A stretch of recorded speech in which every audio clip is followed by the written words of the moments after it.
This is LBC from Global, leading Britain's conversation. The Nigel Farage Show. Mr.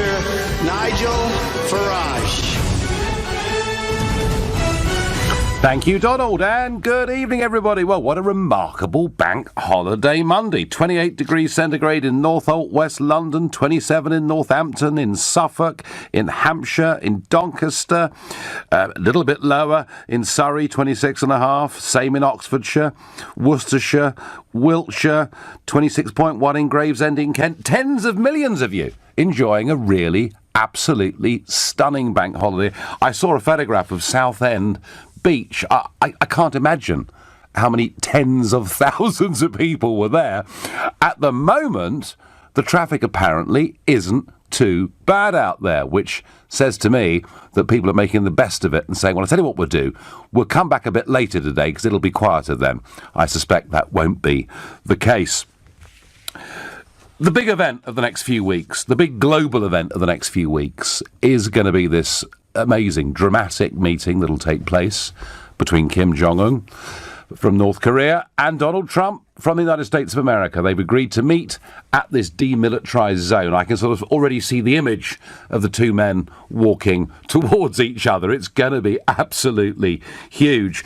But interestingly, just over a week ago, South Korea's foreign minister said, clearly credit goes to President Trump. And yet, the North Koreans have now said that actually that's not really quite the case, and that it's not because of Trump that these meetings are going to happen. So let's just have a sort of run through the timeline of this and the style of this. Let's hear how Trump initially approached Kim Jong-un, and he did it at a rally in Huntsville, Alabama. When you look at what's going on in the world, you have so many where they don't respect their people. But we want nations that cooperate together to create better for all people. That's what we're all about, all people. And we can't have madmen out there shooting rockets all over the place. And by the way, Rocket Man should have been handled a long time ago. Little Rocket Man. We're going to do it because we really have no choice. And I want to tell you something, and I'm sure he's listening because he watches every word, and I guarantee you one thing, he's watching us like he never watched anybody before. That I can tell you. That I can tell you. Well, extraordinary Trump stuff. This is when he brands him Little Rocket Man. So it's done with humour, but it's a confrontational style. Of that there's very little doubt. And he went on, and in August this year, he made it pretty clear, don't threaten us. North Korea best not make any more threats to the United States. They will be met with fire and fury like the world has never seen. He has been very threatening beyond a normal statement. And as I said, they will be met with fire, fury, and frankly power, the likes of which this world has never seen before. Well, they were extraordinary words, weren't there? And Trump's opponents basically saying, this guy is crazy, this guy is deranged, this guy is going to lead the world to war, it's a disaster. And yet, within a couple of months of those things being said, and it has to be said, not just tough talking, but persuading the Chinese that actually the sanctions on North Korea needed to be a lot tougher. And within a couple of months, the whole game had changed. And suddenly there was the prospect of a meeting, and these prospects have occurred before in recent decades, but the prospect of a meeting between these two men, and whilst Trump was calling him Little Rocket Man, he was calling Trump old and fat. So this sort of extraordinary war of words that went on. And that, of course, then led to the South Korean and North Korean leaders meeting, and to this statement that was made by South Korea's foreign minister. Are you surprised by how quickly this moment has arrived? I mean, let's face it, just 4 months ago, Kim Jong-un was talking about pressing nuclear buttons from his desk, and President Trump was responding in kind. I feel like somebody stepped on the accelerator at the beginning of the year, and it's been nonstop since then. How do you account for it? Clearly, credit goes to President Trump, he's been determined to come to grips with this from day one. Well, that was Kang Kyung-wha, who is the Foreign Minister of South Korea, speaking to CNN's Christine Amanpour. So, very clear what the South Koreans think. The credit goes to Trump. North Korea saying that that actually is misleading. But on this hot bank holiday, I want to ask you, does Trump deserve the credit over these peace talks? And if you think no, Kim Jong-un was heading towards denuclearization anyway, call me on 03456060973. Or maybe you think, do you know what? Whether I like this Trump guy or not, even if I think his style is off the wall, you've got to take your hat off to him. He actually has got these people to the table. And if you think that, text to 84850. Or maybe you think there are other factors here too. Maybe the Chinese actually have played a very crucial role. But then if they have, doesn't Trump perhaps deserve some credit for talking them in to tougher sanctions? And if you think that's a reasonable point of view, then please tweet using the hashtag Farage and LBC at LBC. Watch us on Facebook and, of course, comment there too. My first caller on this subject is Kumar from Ealing. Do you think Donald Trump deserves some credit for this upcoming meeting? Absolutely not. If you know anything about Korea and China relationship, you will know that Kim was summoned 1 month previously to the headmaster's office in Beijing and read the riot act by Xi Jinping. And the reason is because Trump had stumbled upon Xi Jinping's Achilles heel, which is the trade tariffs. Because, as you know, 10 years ago, Chinese economy, GDP was 10%, it's now down to 6.3.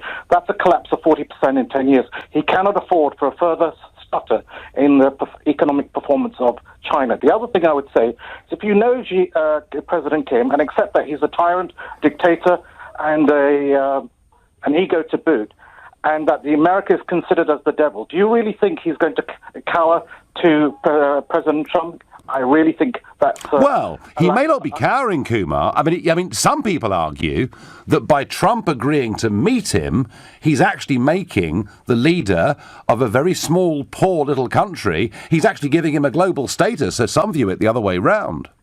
May I respond? Yeah. Okay. Let me ask you a very simple question. May I call you Nigel? Of course. Okay. I have a deep respect for you, even though I don't agree with your politics. Simple question. If you are dealing with a man like Trump who has reneged on the TPP, has reneged on... No. He hasn't reneged on the TPP. Far from it. He fought... Now, hang on. This is important about Trump, whether you like him or not. He made a series of promises during the election, and he's done his utmost as president to keep those promises, and getting rid of TPP was one of those. Okay, but the fact is his previous administrations are sided in the court, and these accords are typically, long-reaching and long-term. You can't simply pull out of an accord like that without upsetting a few, and then you leave a vacuum. Okay, let me just finish my statement, if I may. Yeah. It's a question, actually. Okay.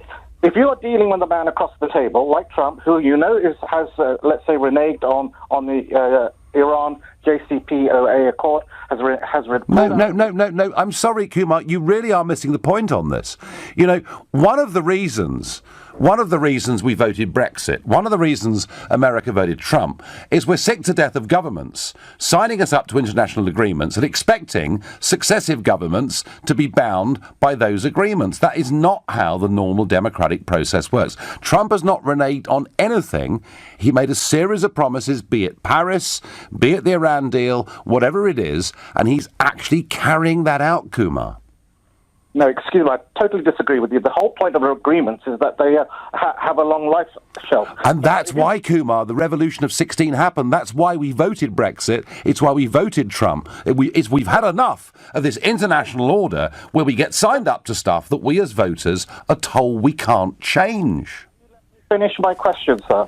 My question is simple. That if you're Kim, why would you enter into an agreement with Trump in the knowledge that he may pull out at a later point in time?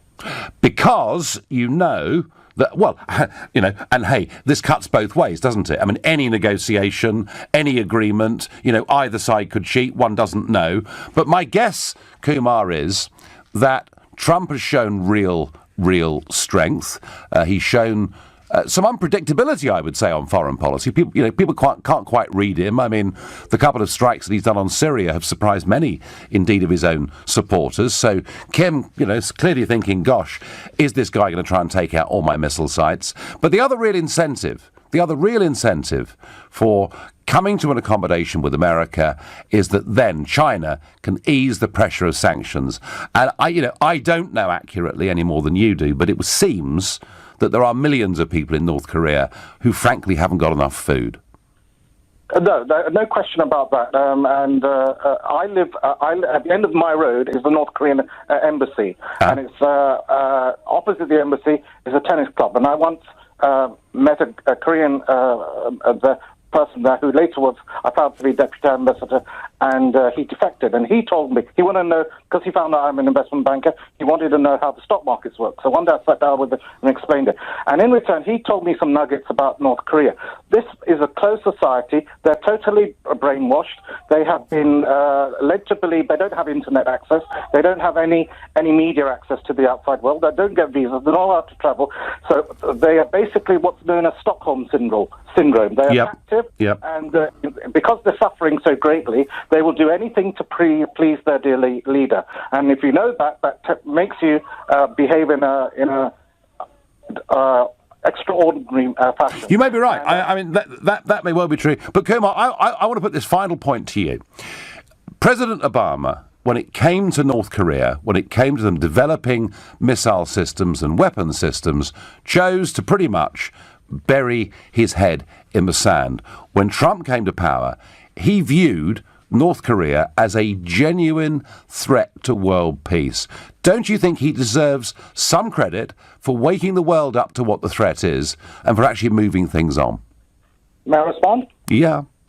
Okay, I would accept your point about Obama. He did a lot of things, or didn't do a lot of things, which are regrettable. He said he closed down, for example, Guantanamo Bay. He didn't. Absolutely. He signed it as well. So on that front, I would agree with you entirely. But my basic point is that since we're focusing now in the next few weeks after Korea, I think far more important is the Iran deal, because Iran is... I haven't got time for that, Kumar. I'm focusing on North Korea at the moment. I will talk a bit about it at 7:30. Kumar, we're out of time. We've had a good chat. I'm never going to convince you. Rick on Facebook takes a different view and says, I believe it's quite clear that Kim lost his bottle when faced with Trump. You're listening to The Nigel Farage Show exclusively on this Bank Holiday Monday, and it's now 7:16. The South Koreans say Trump deserves great credit for what's happening. The North Koreans say, well, actually, it's misleading to say that Trump is the reason that peace talks are going to happen over the course of the next maybe 3 to 4 weeks. But before I get to that, just a thought about violence in London. Extra armed police are on the streets of London in an attempt to combat bank holiday weekend violence. 2 boys were shot in the head in Harrow yesterday. On Saturday, a teenager was shot dead in Southwark. At least one of those was a drive-by moped shooting. That's not to mention the other stabbings that have taken place over the course of this bank holiday weekend. Over 60 people have died so far in London this year, and on the last available figures we have, that is a 44% increase in homicides in London. Something very horrible is happening in London, but it's not just London. There's evidence of this happening in other British cities too. Back to Trump. I'm going to go to Montreal in Canada. Andrew, who's never called this show before. Good evening, Andrew. Good evening for you. Good afternoon for me. First of all, a very fast, short statement. Congratulations to you on Brexit, and may Great Britain leave as fast as possible, because that's the only thing will save you. Now, well, I tell you what, Andrew, I'd love you to meet the Prime Minister and tell her that, because we've now been waiting 23 months, and I'm not quite sure what our customs union policy is, but that's for another day. Now, Andrew, you've called from a long way away. Something's motivated you. I take the view, Andrew, that Trump had the guts to take this issue head on. He deserves credit. I give him full credit. And by the way, it didn't start with the North Korean president. It actually started when he visited China with his family. And he made certain statements, and that gave the Chinese people, who are the backers of North Korea, 110%. It told China that, listen, we are a new sheriff, and we are the new sheriff, and this is the way I do business. you like it or not, and I have the power, and you better come to me and get the thing going. Because everything, Kim had no say on it. It was China who said to Kim, you better meet President Trump or you're finished. Because we won't support you. Andrew, I'm absolutely with that, and I have to say, I've got a message here on Facebook, Andrew, I'm going to share it with you. Stephen says, if I were Trump, I'd say no deal to Rocket Man in reply to his behaviour. It was clearly the pressure that the US put on China to starve North Korea that made him go for peace. That must have been a major factor here, mustn't it? See, Mr. Farage, there's only one thing I'm going to tell you. Most of the average persons that are on your talk to the LBC and all the talk radios, they don't really realize what's happening. Trump is not a regular politician. No, he's not. He's a decision maker. And he will act, and this is what will make his saying says, make the United States great, and I hope he goes through it, and I hope he gets nominated for the second time. Andrew, thank you very much indeed, and thanks for listening all the way from Montreal in Canada. Andrew, thank you. And, he believes that Trump is basically a businessman. I get the same from Oliver in Salford, who says Nigel Trump is a businessman and knows how to make deals, unlike some useless politicians. Of course, he deserves to get credit, and Chris makes the point. He's absolutely right. The left won't acknowledge Trump's accomplishments because they can't accept he has succeeded where they failed. I'm not so sure they failed, Chris. I don't think they even tried, and that is the point. Let's go to Jay in Greenwich, another new caller to the show. Good evening, Jay. How do you do? How are you doing, Nigel? I'm doing well, and I have to say, it's unconventional. The language is nothing that we're used to, but I do think Trump deserves some credit here. Well, I think, firstly, it's nice that Trump has his cheering section here in the UK. It's wonderful. Well, there aren't many. I tell you what, Jay, there aren't many of us. Well, it's interesting. You'd be surprised, Nigel. And firstly, I must say I'm very impressed with your story and what you've accomplished, although I'm very much against it. But you seem to be an upstanding guy. Coming back to your question regarding Trump. So does he deserve credit for what's going on now with North Korea? He might. I mean, I just don't think we know the answer to that. In terms of China putting pressure on North Korea thanks to the U.S., I don't think China's been putting the kind of pressure that most people are led to believe, in the sense that North Korea has been getting illicit supplies of oil and everything else it needs through the Chinese border. I think what's happened here is that Kim Jong-un, who's a very smart, shrewd, and ruthless operator, realizes that he's got a bit of a chump in the new president of the U.S. And I think he's just playing the reality show and going to ultimately come out a winner. OK, so he's certainly been given a very big stage. Is he going to... I mean, I've got, very, very cynical Facebook message, Jay, I've got here from James, who says it's a classic North Korean tactic. Talk about peace, then ask for lots and lots of aid, and then start threatening war again. Is that part of what Kim's thinking? Well, it could be part of what Kim's thinking, in the sense that North Korea has done this on two different occasions. They've lied to UN weapons inspectors and, made certain concessions, and all this time they've been building their nuclear arsenal. I think what's happened is that now that North Korea can hit the continental U.S., now that they've got the ballistic missiles in place, they realize that they're in a very strong position, the kind of position they never were in before. So now is the time to talk. And now they're up against a president who, it's interesting to hear people talk about what a great negotiator he is. But, this is a guy who effectively went bankrupt 5 times, went very possibly, and I guess the truth will come out, but many people believe went possibly to the Russians to bail him out. Oh, no. We're not, come on. Really, let's not have the Russia conspiracy, not on this bank holiday. And particularly, Jay, now that we know that the Russians, of course, have spent far more time and effort on Corbyn than they ever did on Brexit and probably ever did on Trump. So I'm not having that. But look, you're quite right. He had a very checkered business career. Very often, the most successful people in life have a series of failures before they hit the big time. And I don't think you can hold that against him. But Jay, let me ask you something. Is there anything that Trump has done that you would applaud? You know, and I say this, I realize that we live in a world now in which there are tribes. You know, there are democratic tribes and Republican tribes. And despite all of this, I don't see myself as being tribal. I mean, I look at the person for what they do and what they've accomplished. One thing is, I will say the guy's a fighter. There's absolutely no question about that, and I think that's incredibly impressive. I think he's a genius when it comes to self-promotion as well. Oh, yeah. I only wish he would use those skills. All right. Well, Jay, you know, you almost gave in there and said something nice about him. Listen, thank you very much indeed for your call. Call us again in the future, please. Don't sell the skin before you shoot the bear. No point giving Trump all the credit before he has done the peace deal with North Korea. Cheers, old boy, says James. Well, look, I tell you, the point is that actually there's already been a pretty constructive meeting between North and South Korea, you know, a joint ice hockey team at the Winter Olympics. Even now, I mean, an announcement that North Korea has readjusted its time zone to match South Korea. So there are actually some very positive things happening here.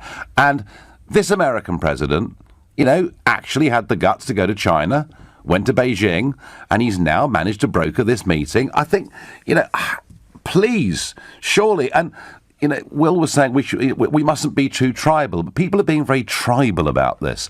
I'm not saying it's peace in our time. There are no pieces of paper, but the very fact talks are happening, there's going to be a meeting, must be good. Surely, William Wrexham, this must be good, mustn't it? Yeah, I agree with you, Nigel, 100%. And welcome to the show, by the way. Yeah, thank you. So, but honestly, I think I do agree with what the person said. I think it was James before in the on the text, saying that we need to wait until the whole thing's over before we lay the blame on someone. Yeah, I mean, you know, talks could break down, or there could be a deal and we find the North Koreans have cheated, or there's all sorts of things that can go wrong here. But at least there is the prospect. You know, I mean, I'm not saying nobody can predict that it'll be like Reagan meeting Gorbachev. I mean, no one knows. But, Will, why do people find it so difficult, or a lot of people, to give Trump credit for anything? Well, I think it's more to the point it's past, really. Yeah. And it's quite suspicious with the whole thing with Russia. I don't believe any of it, but honestly, not many people do believe him. So you think people view him as a bit of a shifty character, a bit dodgy, not trustworthy? Is that really the point? Yeah, that's really the point, really. Okay, well, you may be right. There is scepticism, out there about him, but I tell you what, it's never boring, though, Will, with him, is it? No. It's never boring. Thank you very much indeed, Will from Wrexham. You know, and he says, look, people have got reservations about Trump, bit of a dodgy background, an unusual style. I don't know. What does Mark in Chelsea think? Good evening, Mark. Hi there, Nigel. No, I was just saying to your producer that you know, I give him great respect, Donald Trump, or President Trump, because everyone keeps... Is he for not pointing missiles, and they're not pointing missiles at us, and, you know, it's got to be the best thing in the world. But there's another thing I'd love to say. Everyone in this country that's slagged off the President of the United States being Donald Trump, and as people said, he is a businessman. He knows what he's doing. He's not a stupid man, because you've met him, Nigel, many, many times. Yeah, absolutely. But I apologise for the likes of Sadiq Khan and Jeremy Corbyn, the way they've made him look like a leper. There's more people in the world that they should be discriminated against, but they don't, and we seem to open them up with open arms and have state visits for these people. Oh, Mark, we've had state visits for former war criminals. We've had state visits for people from Middle Eastern states who've done all sorts of beastly things. But that's all fine and dandy. And Speaker Bercow can turn up at these grand events. But when it comes to the leader of our closest ally, you know, the French, of course, marched in well ahead of us, Mark, didn't they? But Nigel, who would you have running? Literally, the Americans are the police of the world.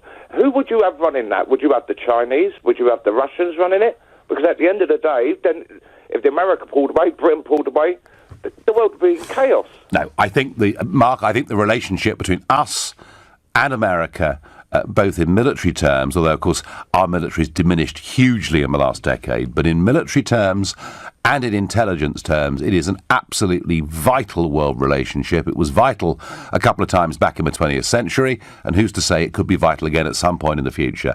So, Mark, we give Trump credit, yeah? 100%. Good man. 100%. Good man. Thank you very much indeed. You're listening to the Nigel Farage Show exclusively on this Bank Holiday Monday. It's now 7:30. Does Donald Trump deserve credit for the forthcoming peace talks? The South Koreans say he does. The North Koreans say, well, maybe that's a bit misleading, and I'm asking you how you feel about this. And of course, as with all things Trump, we get a huge range of emotions. Some of you think he's a hero, having pulled this off. Others of you don't like him. Don't believe anything he ever says. I don't think some of you, I don't think, could credit him ever with anything. Meanwhile, Boris Johnson, our Foreign Secretary, is in Washington, D.C.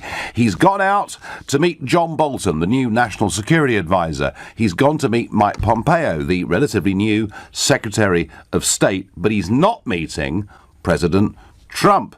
Why is he there? Well, he's there because of the Iran nuclear deal, something that the European Union believes in very strongly. So France, Britain and Germany have exactly the same policy on this. That's because we've kind of been doing this stuff at a European level now for a very, very long time. Trump wants to pull out of the deal. He says the deal is dumb. He says the deal gives Iran too much money, and he believes the Prime Minister of Israel, Netanyahu, who says that Iran are not keeping to the deal and are continuing to build their military capability. So Boris has gone to try and persuade the president to change his mind and to support the EU position on this.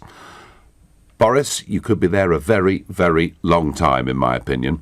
Boris is not meeting the president, but he did go on Fox and Friends this morning, which is the president's favourite breakfast show, to make these arguments.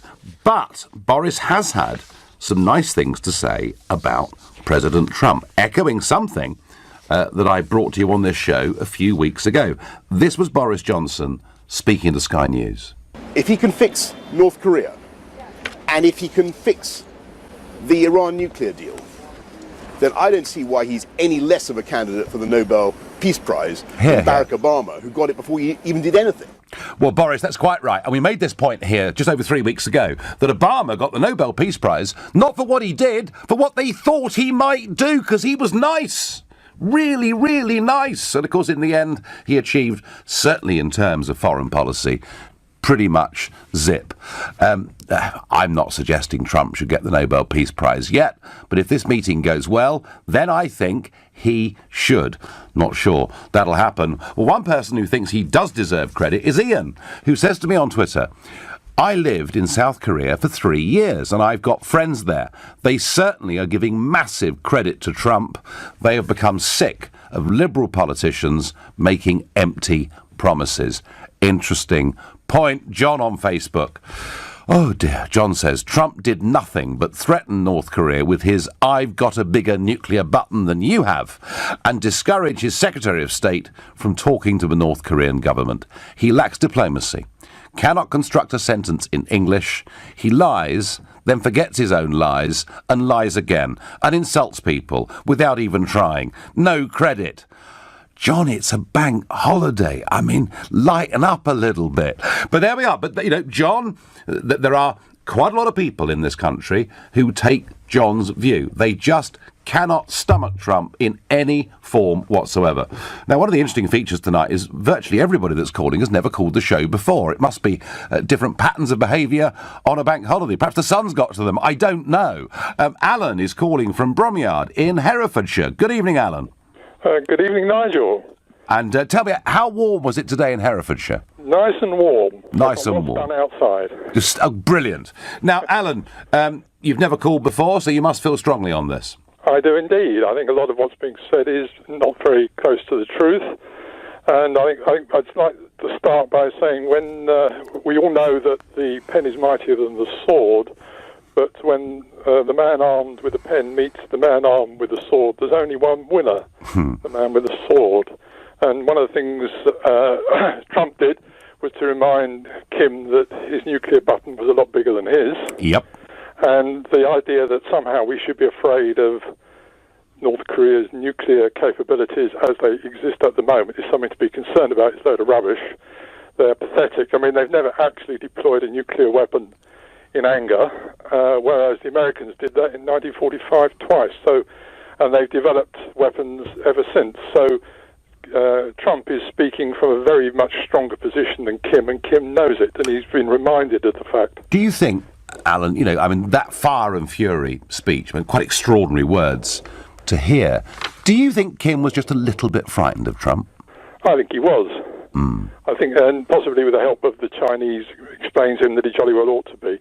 Also, the other one to remember is the fact that the Americans dropped a bomb in Libya and had a go at Gaddafi. They missed him, didn't they? But they did. They did, and then and then they encouraged us to do Libya again, and we got rid of Gaddafi, and look what that led to, Alan. Yes, but the point is that they have the capability.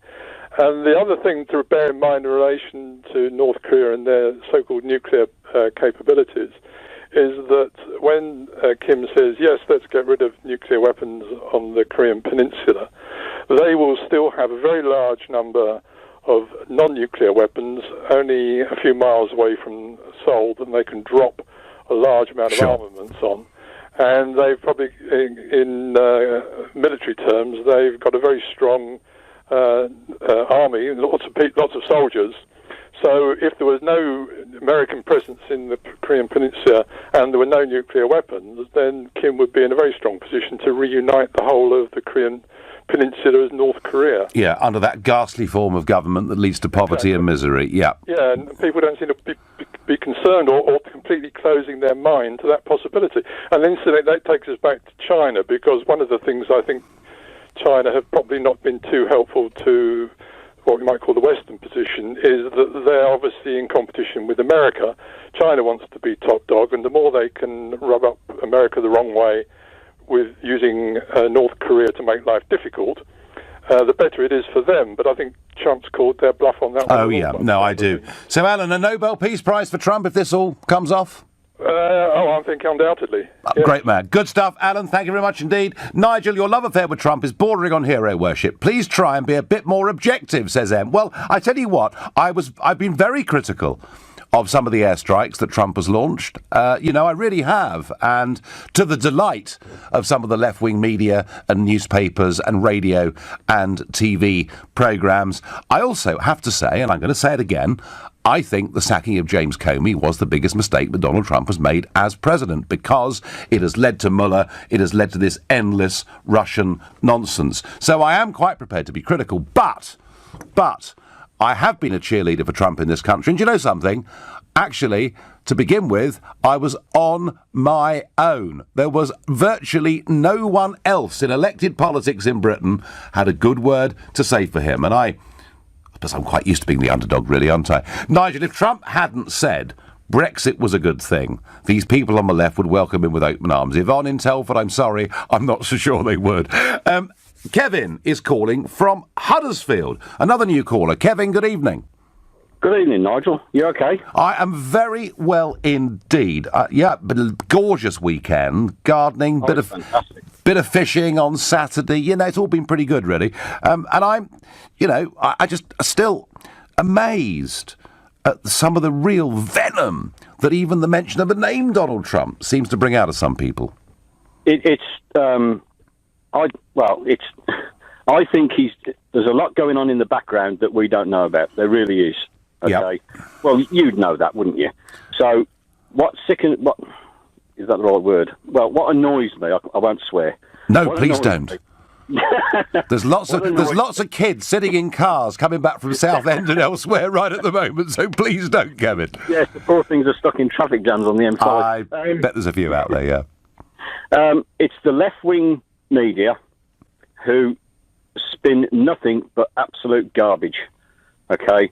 The BBC, Sky, they're just all at it. All they do is focus on the negative and the rubbish. That's all they focus on, to try and turn people who have got their heads screwed on and their feet on the ground into thinking that Donald Trump is doing an awful lot of bad, coming up with all sorts of garbage.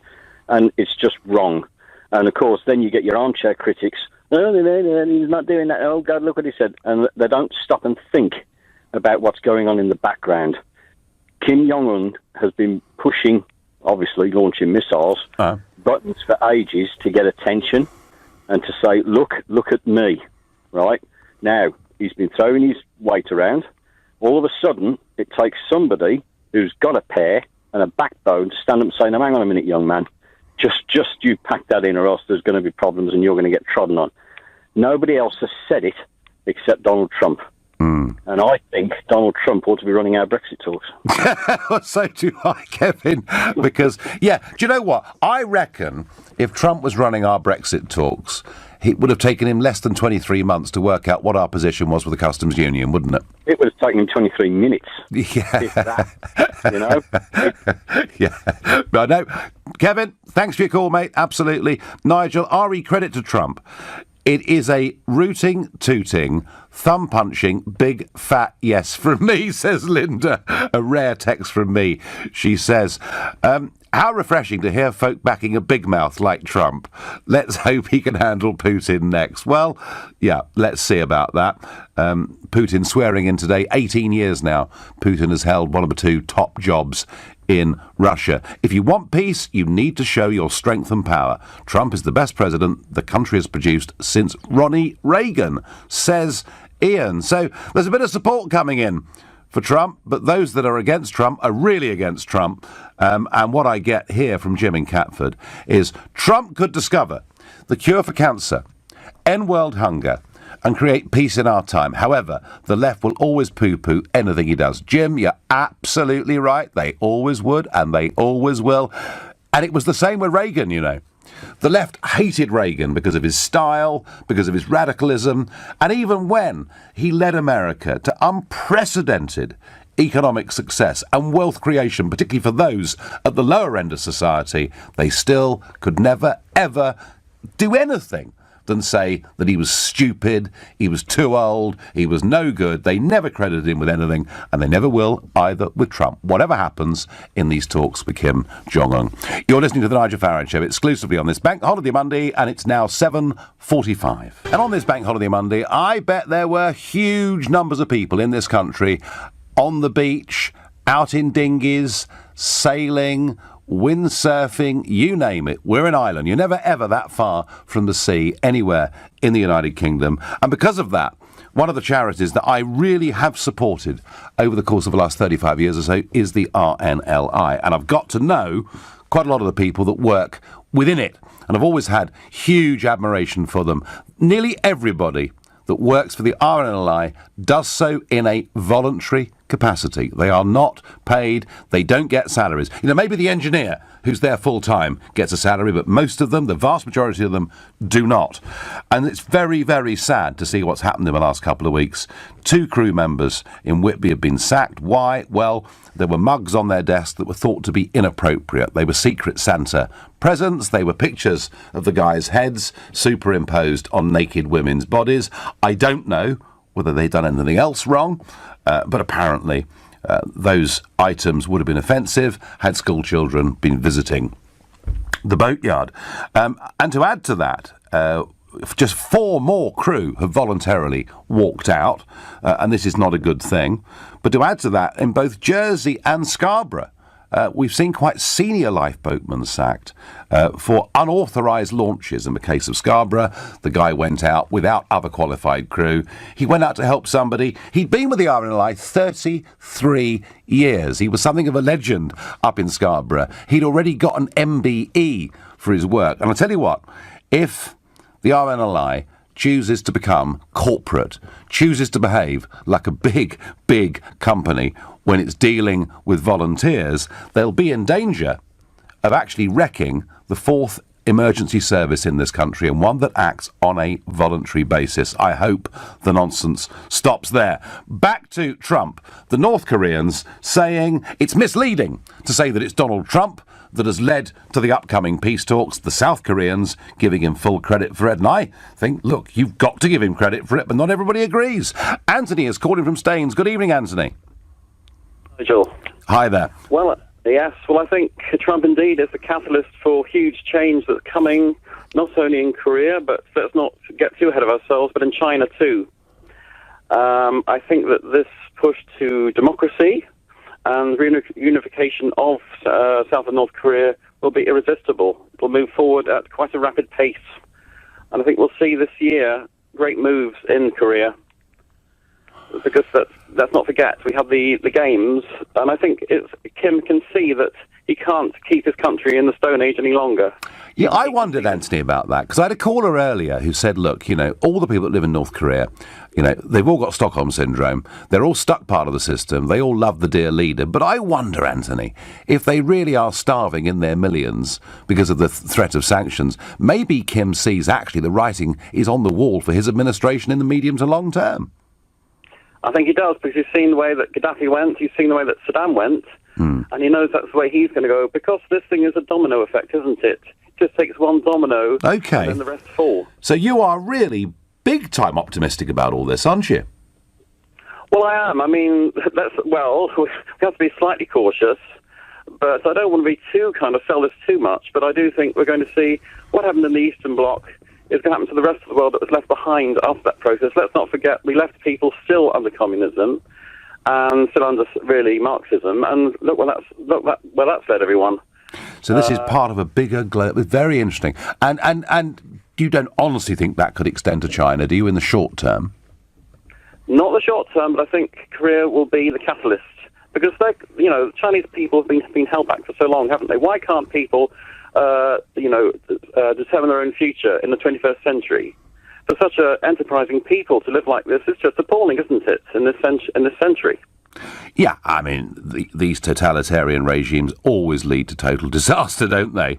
That's very, very interesting, Anthony. You're thinking about this in a much bigger, wider way. And I just wonder, is Trump thinking this, or is Trump... I mean, he was elected on an America First policy, wasn't he? And at Davos, he kind of laid it out clearly that America First does not mean America alone. And yet, in some ways, he's travelled more and done more on the world stage than anybody could ever have imagined, hasn't he? Yes, indeed. And, of course, Kim made that slight mistake of letting up all his rockets, didn't he? Which really didn't help his cause. Well, particularly the ones that, two of them, I think, that overflew Japanese territory.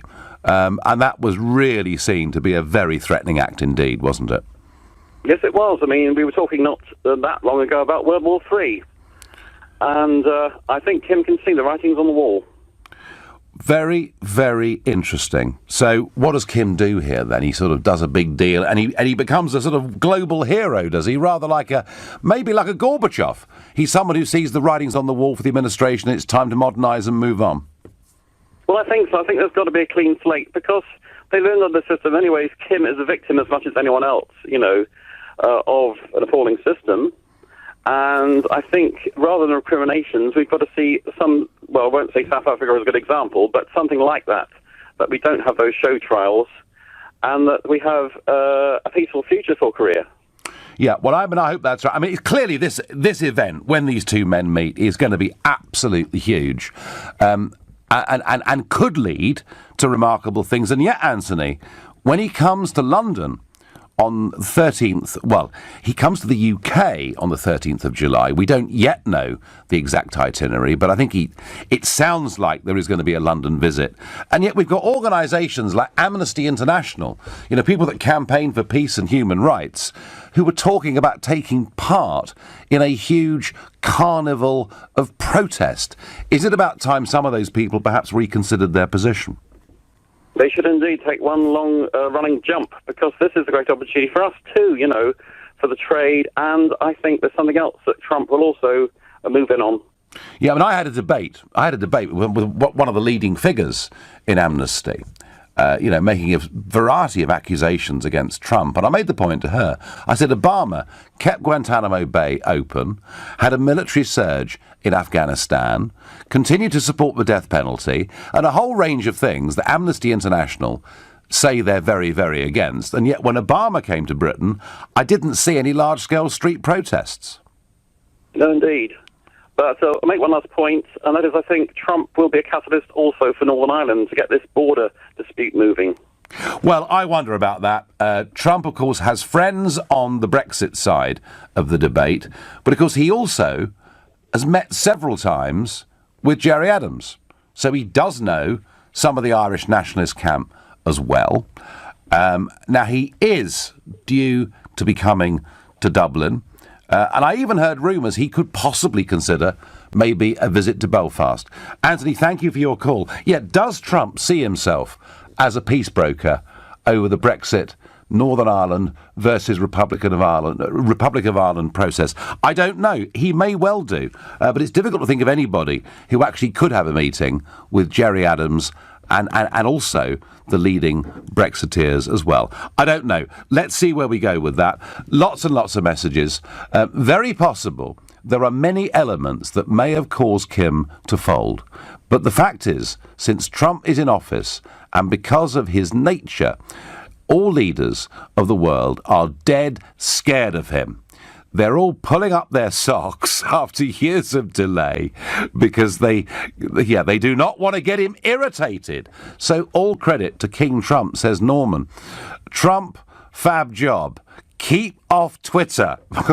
Warm welcome to Britain, says Bob. Well, talking of Twitter, Boris will have noticed that Trump has just tweeted and he is going to give his verdict, his answer on the Iran deal. He'll give it at 2 p.m. tomorrow US time, so 7 p.m. Our time here.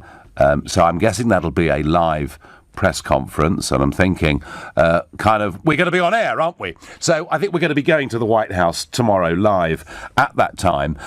Boris has been making the case, not just on Fox and Friends, but he's been on all the big cable network TVs. You know, he's arguing that unless the Iran nuclear deal is kept in place, it could lead to nuclear proliferation.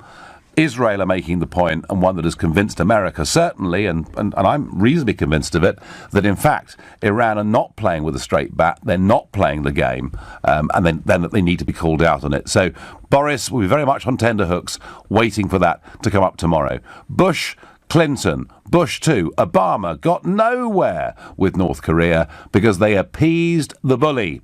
Trump stood up to the bully, and now things are moving. Trump is the real peacemaker, says Ian. Nigel, Boris just can't keep his nose out of it.